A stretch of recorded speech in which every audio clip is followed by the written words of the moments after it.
கர்த்தர் நல்லவர், அவர் கிருபை என்றும் உள்ளது. ஆண்டவராகிய இயேசு கிறிஸ்துவின் நாமத்தினாலே உங்கள் ஒவ்வொருவருக்கும் அன்பின் வாழ்த்துக்கள். இன்று மார்ச் 25 செவ்வாய்க்கிழமை. இந்த நாள் உங்களுக்கு ஆசீர்வாதமான நாளாக இருப்பதாக, சமாதானமான நாளாக இருப்பதாக. இன்று நாம் தியானிக்கும் வசனம் ஏசாயா 60வது அதிகாரம் 1வது வசனம்.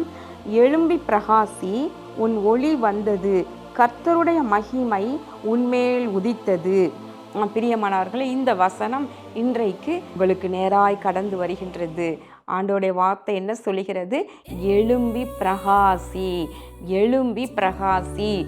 எழும்பு எழும்பு சீயோனே, உன் வல்லமையை தரித்துக்கொள் என்று எழுதப்பட்டிருக்கிறது போல நீங்கள் எழும்பணும், எழும்பி பிரகாசிக்கணும். எழும்பும் பொழுதுதான் பிரகாசிக்க முடியும்.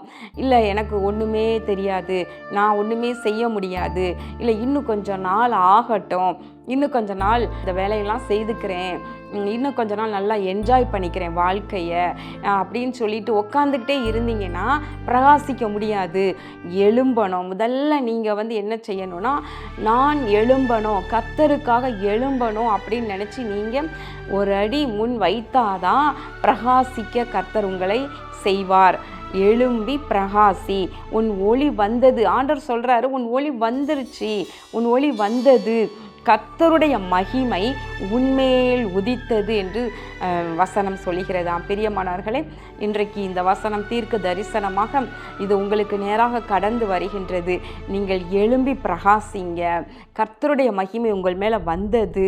ஒருவேளை நம்ம யோசிக்கலாம், இப்போ நம்ம கேள்விப்படுகிற செய்திகள், நடக்கிற சம்பவங்கள், இந்த பூமியில் ஆங்காங்கே காணப்படுகிற யுத்தங்கள், இவைகளெல்லாம் பார்க்கும் பொழுது ஒரே இருள் மாதிரி இருக்கு. இருள் பூமியை சூழ்ந்தது போல காணப்படுகின்றது.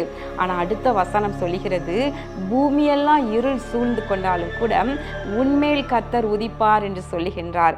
பிரியமானவர்களே, இல்லை நீங்கள் இருள் சுற்றி இருந்தாலும் பரவாயில்ல, என்மேல் கர்த்தர் உதித்திருக்கிறார், என்னோடு கர்த்தர் இருக்கிறார் என்று சொல்லி நீங்கள் விசுவாசிங்க, தைரியம் கொள்ளுங்க, எழும்புங்க.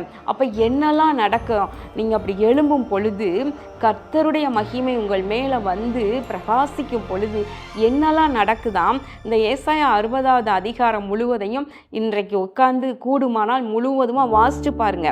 வாசித்து இதில் இருக்கிற ஒவ்வொரு வசனத்தையும் கை வைத்து ஜெபம் பண்ணி உரிமையாக்குங்க.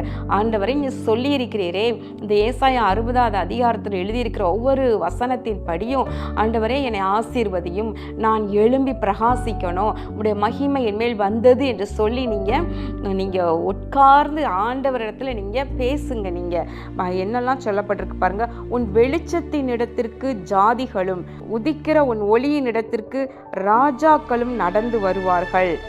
அதுக்கடுத்து 5வது வசனத்தில் பாருங்க, கடற்கரையின் திரளான கூட்டம் உன் வசமாய் திரும்பும், ஜாதிகளின் பலத்த சேனை உன்னிடத்திற்கு வரும். அதற்கு முன்னாடி பாருங்க, உன் இருதயம் அதிசயப்பட்டு பூரிக்கும்.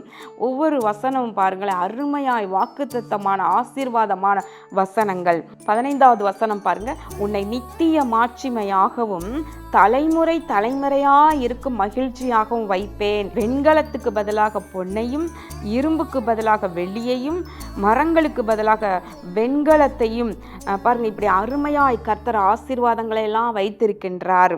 அந்த கடைசி வசனம் சொல்லுகிறது, சின்னவன் 1000 சிறியவன் பலத்த ஜாதியுமாவான், கர்த்தராகிய நான் ஏற்ற காலத்தில் இதை தீவிரமாய் நடப்பிப்பேன் என்று சொல்லுகின்றார்.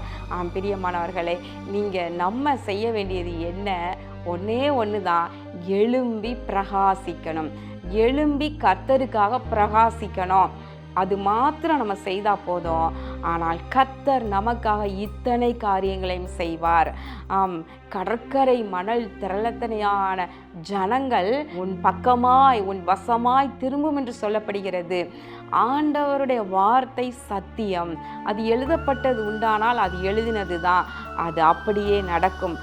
கலங்காதீங்க. பூமி முழுவதும் இருள் மூடினாலும் கர்த்தர் உன்மேல் உதிப்பார். கர்த்தருக்காக எழும்புங்க, வல்லமையை தரித்து கொள்ளுங்க, தூசியை உதறிவிட்டு எழும்புங்க. எப்படி எழும்பணும்? தூசியை உதறிவிட்டு எழும்பணும். இன்னொரு இடத்தில் எழுதப்பட்டிருக்கிறது, தூசியை உதறிவிட்டு சீயோனே எழும்பு, உன் வல்லமையை தரித்துக்கொள் என்று சொல்லப்படுகிறது. பாபிலோன் குமாரத்திகளிடத்தில் குடியிருக்கிற சீயோனே, நீ உன்னை விடுவித்துக்கொள் என்று சொல்லப்படுகிறது. அப்போ நம்ம எழும்பணும்னா தூசியை உதறிவிட்டு எழும்பணும். இந்த உலகத்தில் இருக்கிற தூசி, பாவம், இச்சைகள், அசுத்தம் இவைகளை எல்லாம் உதறிவிட்டு கர்த்தருக்காக எழும்பும் பொழுது கர்த்தர் நம்மேல் உதிப்பார். அவர் நம்மை பிரகாசிக்க பண்ணுவார். கண்களை மூடி ஜெபம் பண்ணுவோமா?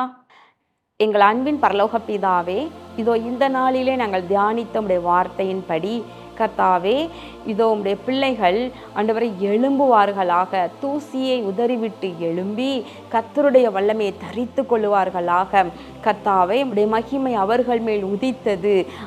ஆண்டவரே, ஏசாயா 60வது அதிகாரத்தில் எழுதப்பட்டிருக்கிறபடி உம்முடைய பிள்ளைகள் ஆண்டவரே உமக்காக எழும்பும் பொழுது அத்தனை ஆசீர்வாதத்தை நீர் வைத்திருக்கிறீர் ராஜா. அப்படியே நீர் ஒவ்வொருவரையும் விசேஷமாக இந்த வார்த்தையை கேட்டுக்கொண்டிருக்கின்ற ஆண்டவரே, என்னோடு கூட சேர்ந்து ஜெபிக்கின்ற வாலிப பிள்ளைகளை விசேஷமாய் நினைத்தருளுவீராக. அவர்களை ஆசீர்வதிப்பீராக.